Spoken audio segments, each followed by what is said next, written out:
Welcome to InfoStream, your daily current. Unsure what to listen to? Turn to us for today's headlines. Stay informed.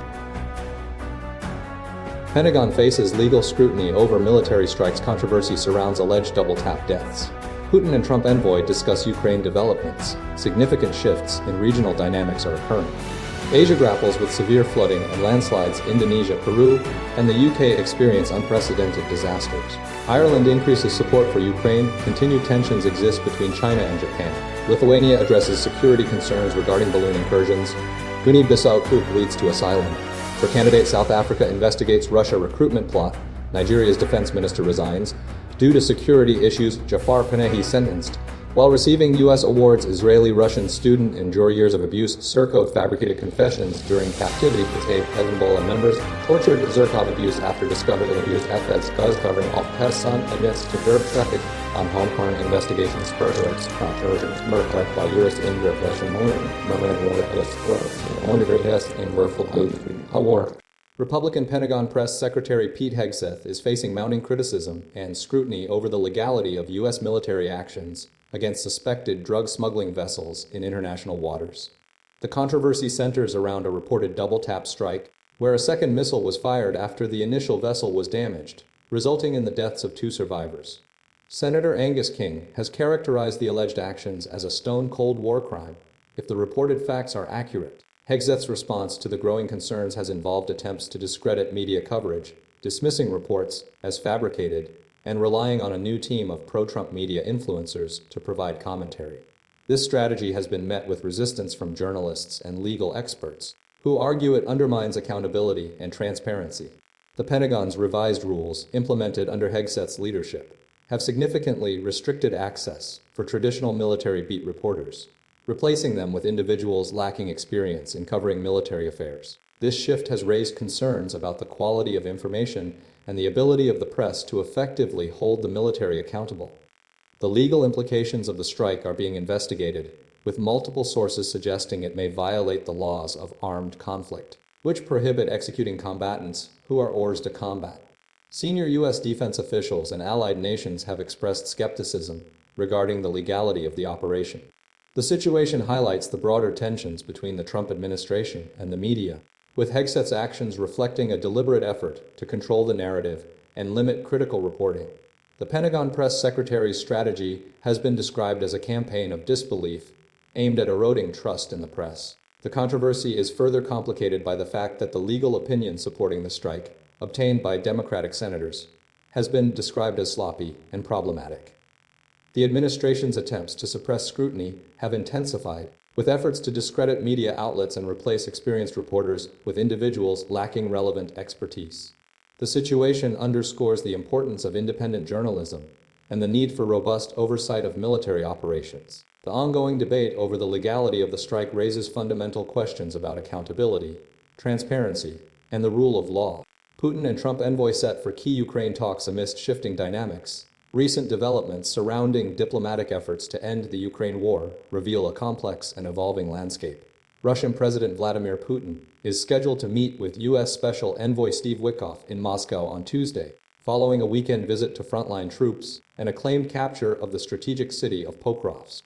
This meeting comes amidst shifting dynamics, with Russia employing loud statements to influence the Western audience and potentially raise diplomatic stakes. Following the Florida meetings involving U.S. Secretary of State Antony Blinken, Donald Trump's son-in-law Jared Kushner, and Ukrainian officials, including Chief Negotiator Rustem Umerov, the situation remains fraught with difficulty.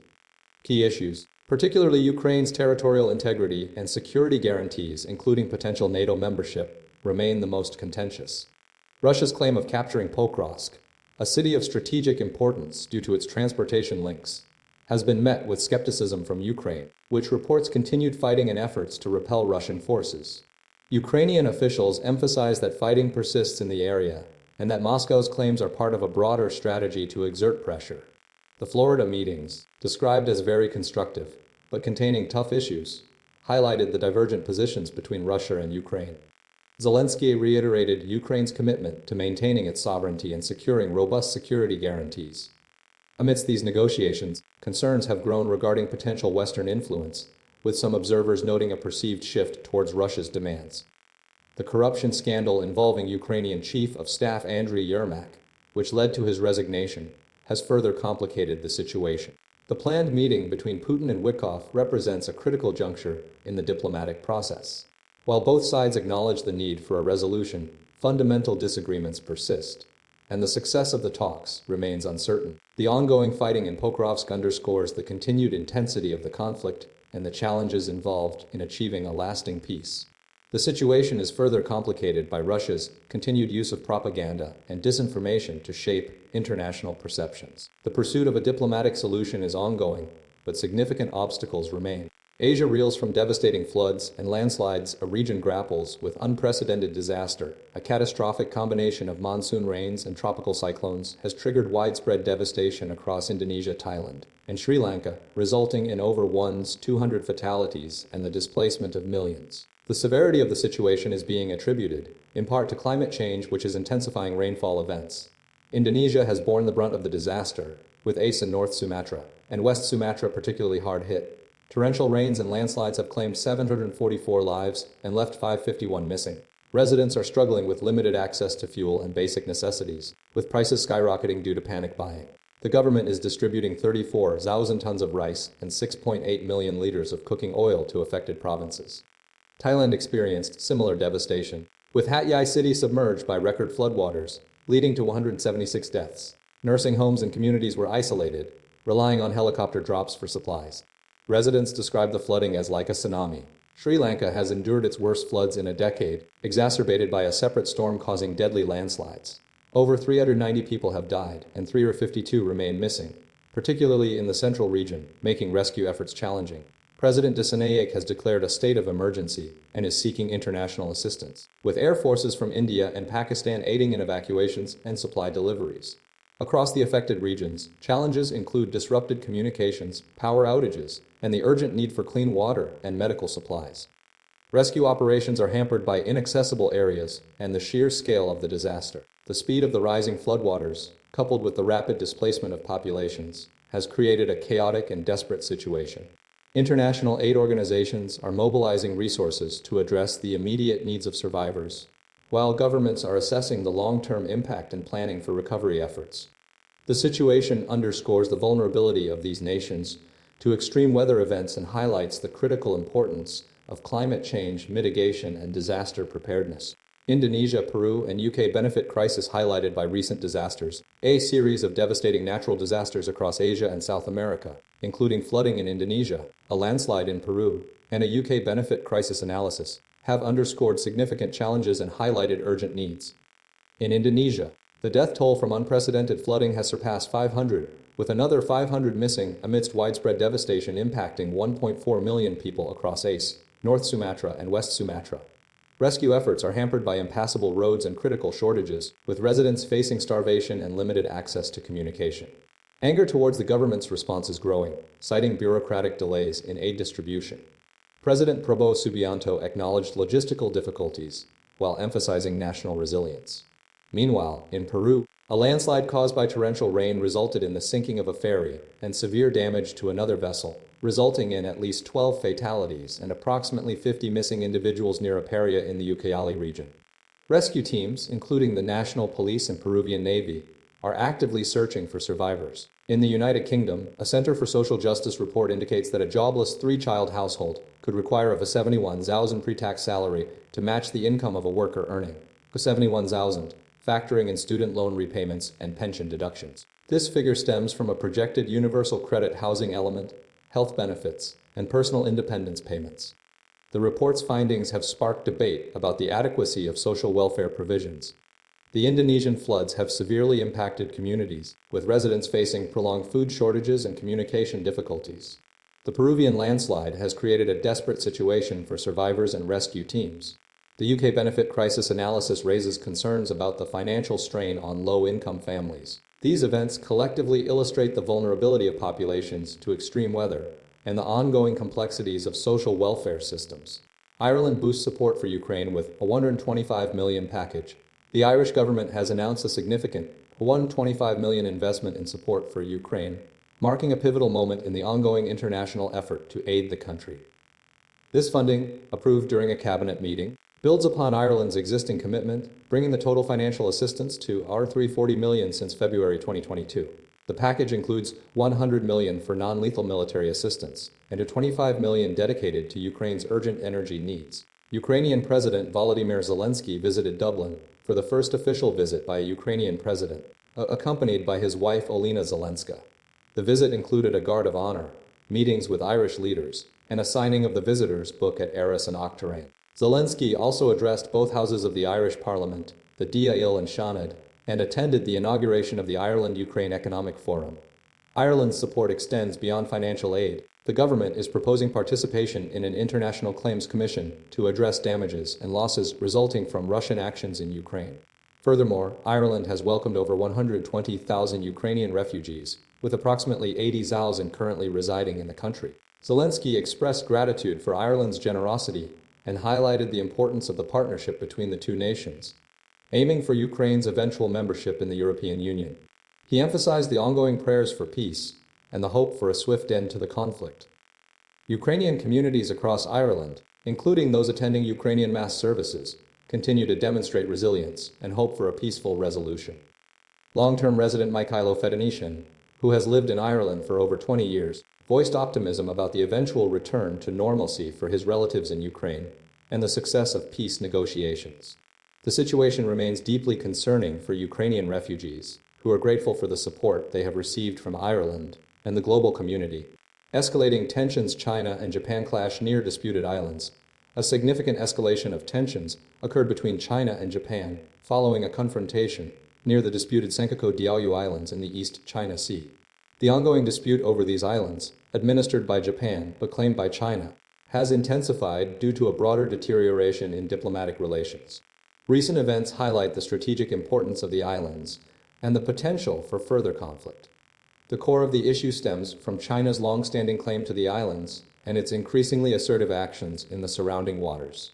Japan's Coast Guard intercepted and expelled 2 Chinese Coast Guard ships approaching a Japanese fishing vessel. Simultaneously, China's Coast Guard asserted that the Japanese fishing boat had illegally entered Chinese territorial waters, demanding Japan cease all infringement and provocation.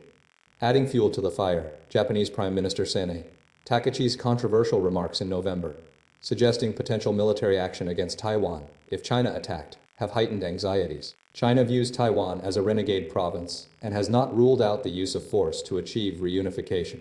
The conflicting accounts of the incident underscore the volatile situation. Japan stated that it approached the Chinese vessels after observing their entry into Japanese waters and ensured the safety of the fishing boat until the Chinese vessels departed.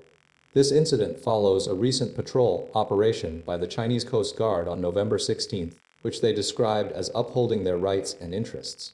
China has been steadily increasing its presence around the islands, with a record high number of vessels operating in the waters over the past 3 years, indicating a deliberate effort to test Japan's resolve. Despite a 2008 agreement to jointly exploit resources in the East China Sea, the underlying tensions have persisted and worsened considerably. The Senkaku-Diaoyu Islands remain a critical flashpoint, representing a key element in the broader strategic rivalry between the two nations. The ongoing exchanges and assertive actions by both sides point to a continued risk of further escalation. Lithuania's balloon incursions and EU security concern. The European Union has condemned Belarus's actions involving the repeated incursions of smuggling balloons into Lithuania's airspace, labeling it a hybrid attack orchestrated by the Lukashenko regime. Following a conversation with Lithuanian President Gitanas Nausėda, European Commission President Ursula von der Leyen stated the situation at the border with Belarus was worsening. Vilnius Airport implemented temporary airspace restrictions over the weekend due to navigation signals from these balloons, which were observed moving towards the airport. These restrictions, impacting over 400 passengers and 50 flights with 31 cancellations, 10 diversions, and 9 delays, were lifted on Monday. Lithuanian Foreign Minister Kėdis Stutis Budrys asserted that Belarus was deliberately targeting the airport, forcing the imposition of these restrictions. The balloons, carrying smuggled cigarettes, entered Lithuanian airspace, prompting the country to close its border with Belarus in late October. The EU's diplomatic service summoned the Belarusian Chargé d'Affaires to the EU to deliver a formal diplomatic note, expressing concern over these hybrid actions emanating from the Belarusian territory.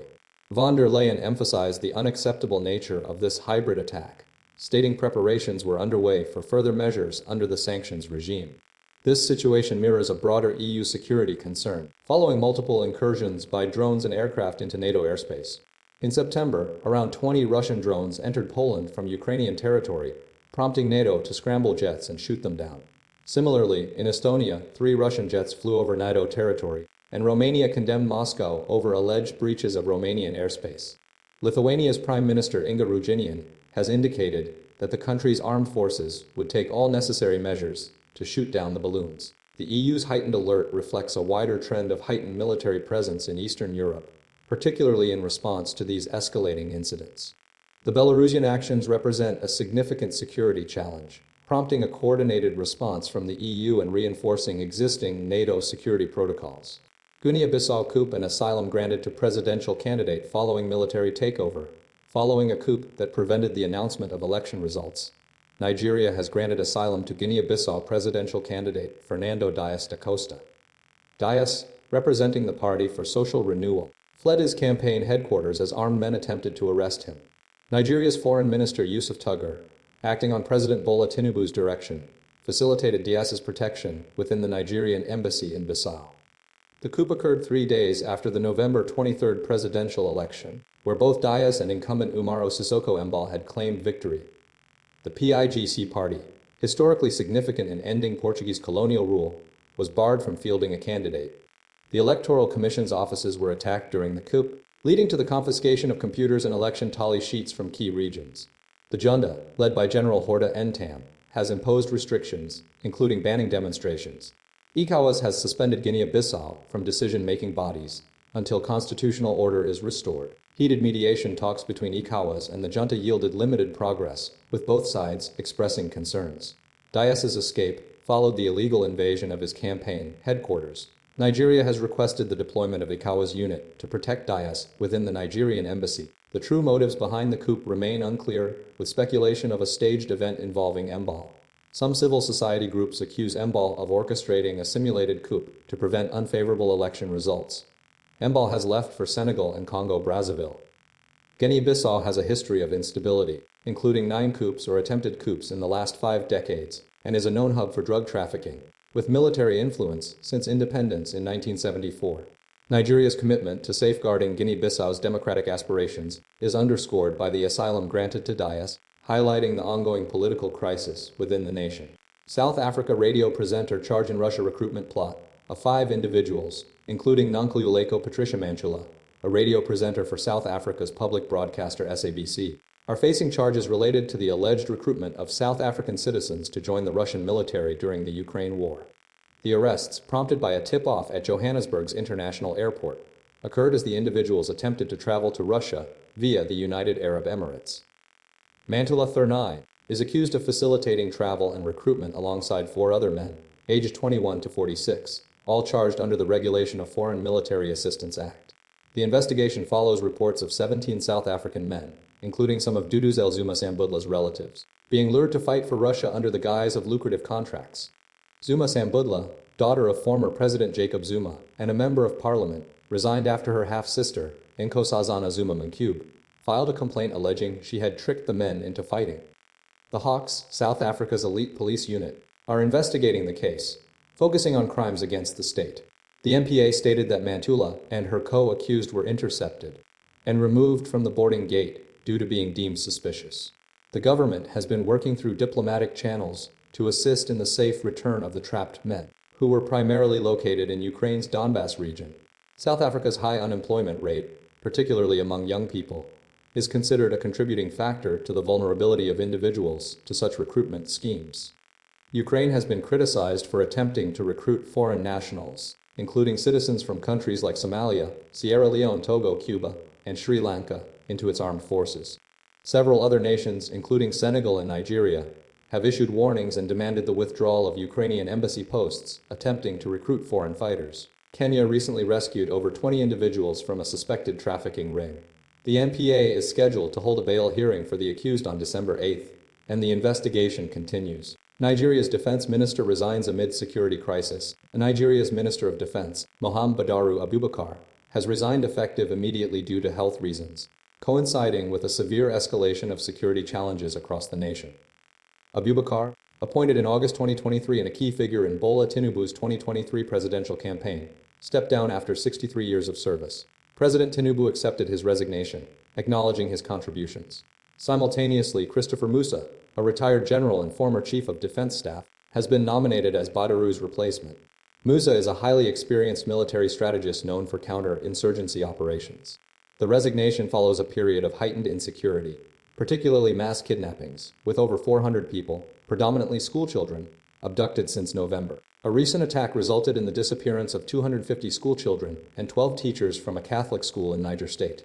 The perpetrators remain unidentified, though analysts suspect criminal gangs motivated by ransom payments, with the government also investigating potential involvement by jihadist groups. President Tinubu has declared a national security emergency and plans to bolster the police force to approximately 50,000 through recruitment.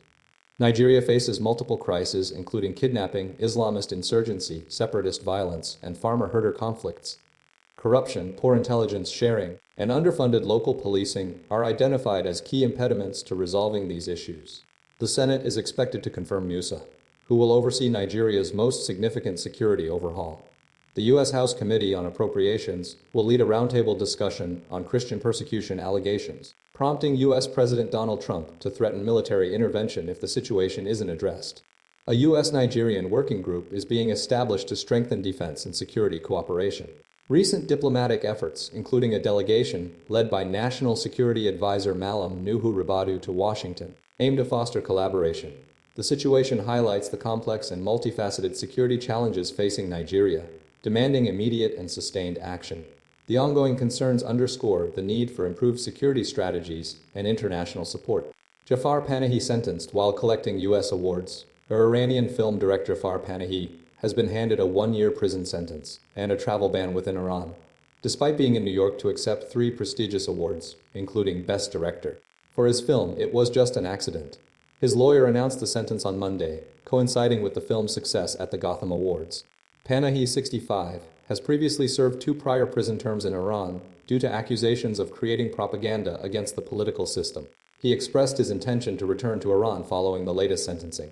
The film, shot illegally in Iran, has garnered significant acclaim, winning Best Screenplay and Best International Film at the Gotham Awards. It Was Just an Accident is being described by The Hollywood Reporter as slowly but surely builds into a stark condemnation of abusive power.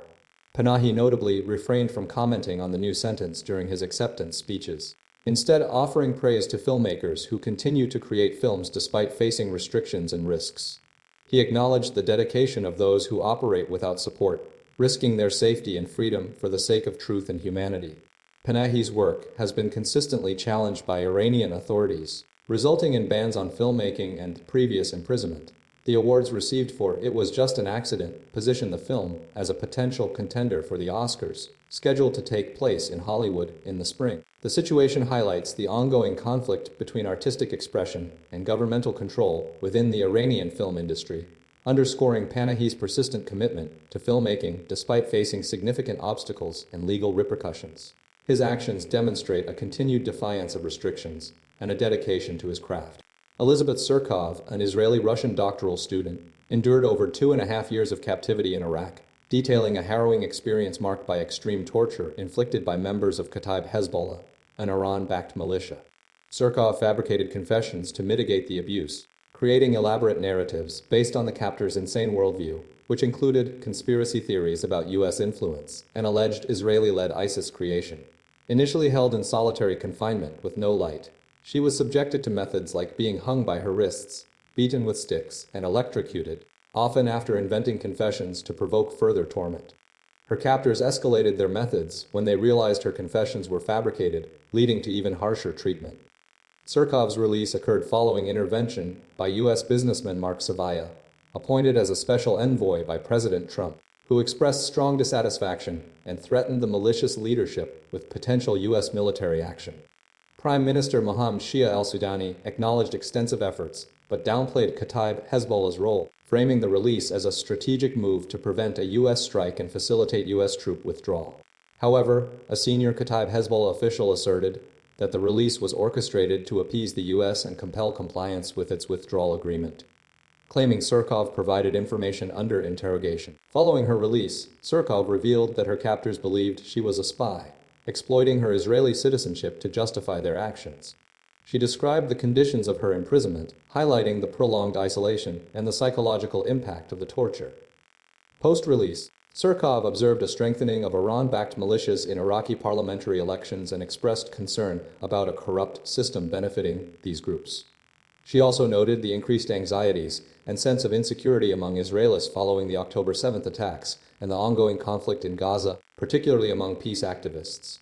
Tsurkov's experiences have deepened her skepticism regarding the prospects for peace and fueled her continued advocacy for Palestinian rights through her work with the Israel NGO Gisha. The situation underscores the complex geopolitical dynamics within Iraq and the significant influence of Iran-backed militias.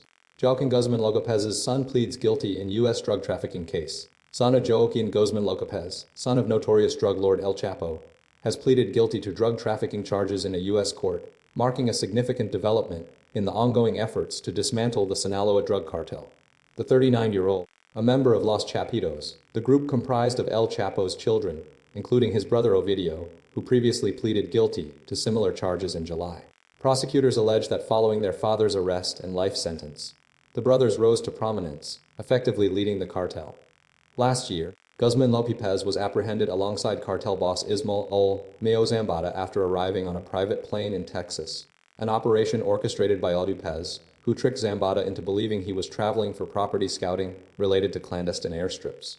As part of the plea agreement, Lopez admitted to his involvement in overseeing the production and smuggling of a wide range of illicit drugs, including cocaine, heroin, methamphetamine, marijuana, and fentanyl, a substance now the leading cause of death for Americans aged 18 to 45 due to its extreme potency. This case unfolds amidst increasing pressure on the Trump administration to justify its controversial missile strikes against alleged drug traffickers at sea, a strategy aimed at combating drug deaths in the U.S.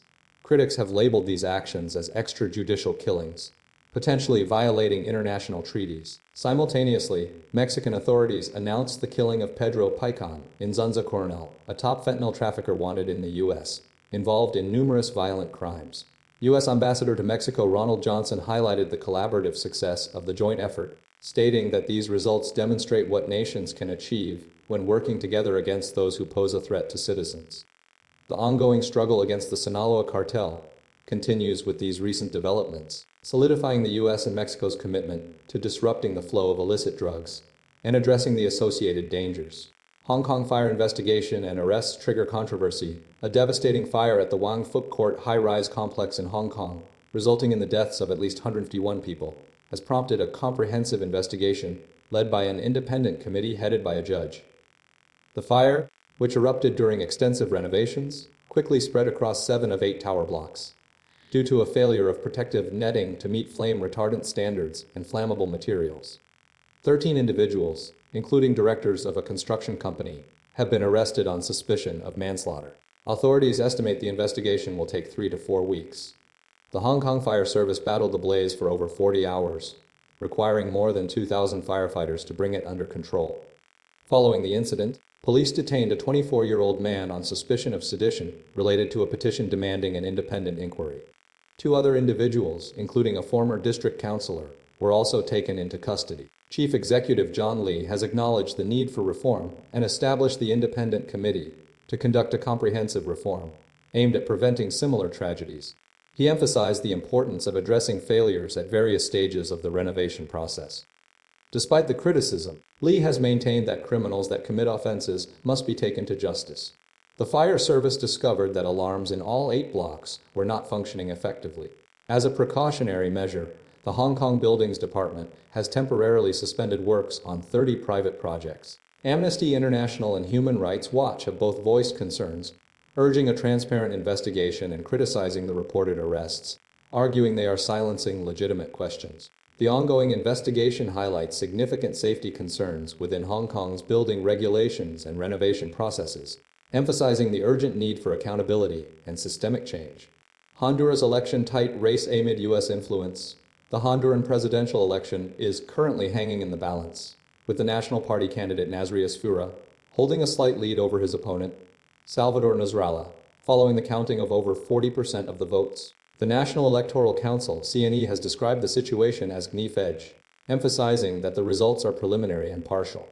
The election, involving the selection of all 128 members of Congress and almost 300 local representatives, is being closely watched due to significant U.S. involvement. Donald Trump's strong backing for Asfura has been a central factor, with the U.S. president threatening to cut off financial aid if Asfura does not secure victory. The U.S. has provided over $193 million in aid to Honduras last fiscal year and more than $102 million this year. Trump's intervention has fueled concerns about external influence on the democratic process. Despite Asfura's narrow lead, the outcome remains uncertain as many ballots, particularly from remote communities, have yet to be counted. The ruling left-wing Labour Party candidate, Rixi Moncada, is in third place with approximately 20% of the vote. Moncada, who was backed by the previous incumbent, Xiomara Castro, has vowed to protect the country's natural wealth and combat corruption.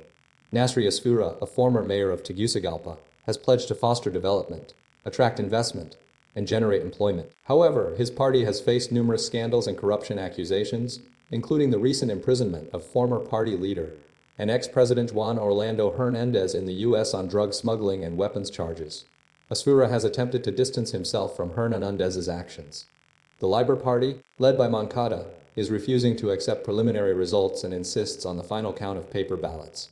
The election's significance extends beyond Honduras, with the U.S.'s financial support and Trump's active engagement raising questions about the role of foreign actors in shaping the country's political landscape. The vote's outcome is crucial for Honduras's future, and the potential for a contested result underscores the complexities of the nation's political environment. The U.S. has already cut 1.7 mm in economic and governance aid that had been earmarked for 2024 and 2025.